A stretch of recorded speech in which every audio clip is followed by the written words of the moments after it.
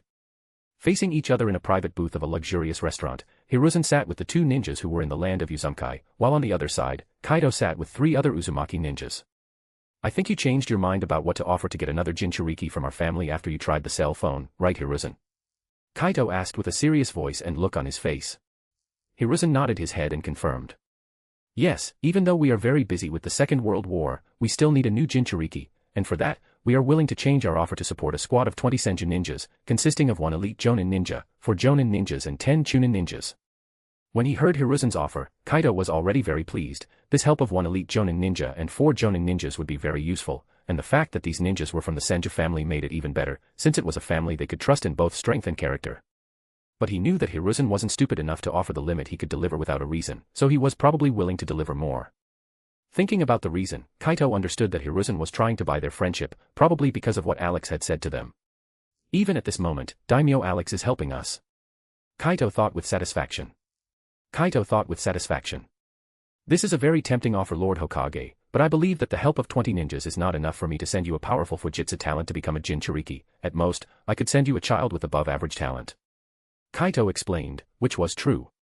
The only difference was that a child with above-average talent from their family was already an extraordinary talent for other villages.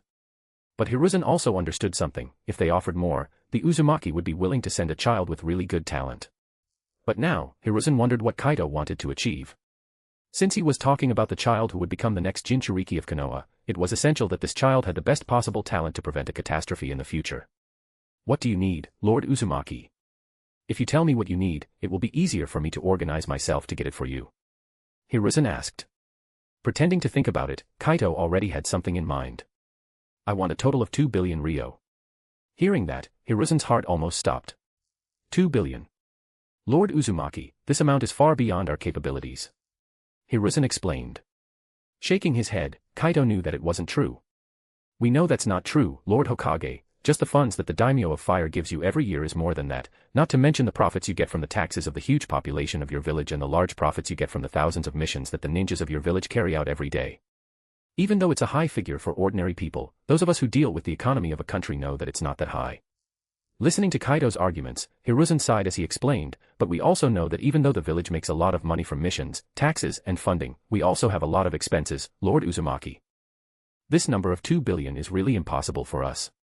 Kaito had already imagined this, but he wanted to scare Hiruzen with a high number first, so that he would lower it to an amount he considered fair. What would your counter-proposal be, Lord Hokage? Kaito asked. Hiruzen thought for a while and finally came up with a figure. 500 million ryo and you can open a mobile phone shop in Konoha. Hearing this, Kaito narrowed his eyes at Hiruzen. Lord Hokage, we know that a cell phone shop in your village will not only benefit us, it will probably benefit you more than us. Hiruzen smiled but answered. But I think you also profit from the sales of cell phones with Daimyo Alex, right? You'll also profit from selling them to the more than 200,000 citizens of Konoha. Thinking for a moment, Kaito finally answered. 1 billion ryo and I'll talk to Lord Alex about it. It will only be up to him whether he opens a shop in Konoha or not, since he is the only manufacturer and supplier of mobile phones in the world. Hearing Kaito's counterproposal, Hiruzen thought for a moment and understood that this was a price he would have to pay. Both for the benefit of having a cell phone shop in the village and for the safety of the people to have a really powerful Jinchuriki to control the nine-tailed fox. All right, I accept. Hiruzen nodded, which made Kaito smile. Of course, Lord Hokage, we know how the Jinchuriki are treated in other villages and we don't want that with our children, so if we find out that our children are being mistreated in your village, we will take it as an affront and we will not stand by and watch as you use our children and still treat them badly. Kaito's voice was cold as he said this. The only village where the Jinchuriki weren't mistreated was Konoha because Lady Mito was a Jinchuriki and the wife of the first Hokage, which made everyone respect her, but in all the other villages, the Jinchuriki were considered slaves and freaks. The Uzumaki would not accept such a thing with their descendants, and with cell phones that could transmit information at any time, it would be easy to find out if the children were treated well or not. And Hiruzen knew that, so he would have to take special care of the child who would go to Konoha, so that nothing bad would happen and the people would not treat the child badly. With the contract signed, Kaito was very happy. Not only had he earned 1 billion ryo, which he could invest directly in Pokemon, but he could also earn another billion when the mobile phones were sold to all the citizens of Konoha, which would not only provide a steady income, but would also open doors for them to open stores in several other cities in the Land of Fire, possibly including the capital. // // Read 20 plus chapters on Patreon. Patreon.com/nunuxd. Chapter 229, Slime. Hi, everyone. Many of you have followed me in other stories that I ended up not being able to finish, and I want to start by being completely honest. It's my fault. I was impulsive when creating the stories and didn't plan anything to continue, causing me to lose interest in my autism to prevent me from continuing. But this time it's different. I spent months writing before posting anything. I planned the entire story, organized the arcs, and only then did I start publishing. Today, on the first day, I've already released 30 free chapters on webnovel for anyone who wants to dive right into the story. If you still believe in my potential as an author, I invite you to give my new book a chance. Slime Evolution. Lohan lived his entire life in a hospital bed, needing machines even to breathe. Then one day he woke up on a parallel Earth, where he had a perfectly functional body, but with the disadvantage of being from the lower zone, without the right of clean water to drink or pure oxygen to breathe, and with a huge debt in his name. Fortunately, there was something that would change his destiny. A new Vermorp had been released 2 days prior, and there, if someone put in the effort or was lucky enough to acquire a rare class or race, their destiny could change overnight. And Lohan was one of the lucky ones who not only achieved a race above the common level, but the highest level available, a mythical race. And the most unbelievable thing is that his class, Devourer, was also a mythical class, something completely unimaginable. The problem is that his race was that of a simple slime. Spawning in the middle of a forest, without any guide or tutorial, Lohan had to explore the potential that his mythic class and race held. Using the absorption ability to devour enemies, steal stats, traits, and overcome any limit, the slime evolved. Ascending from the bottom of the food chain to become the peak predator of Elysium and the real world, defying the laws of both worlds while absorbing the powerful on a path to becoming the absolute being. Welcome to Live, the ultimate slime evolution. I don't use AI, I write this story by myself. Thank you to everyone who continues to follow me. Really. The story is called Slime Evolution. You can find it by searching or on my profile.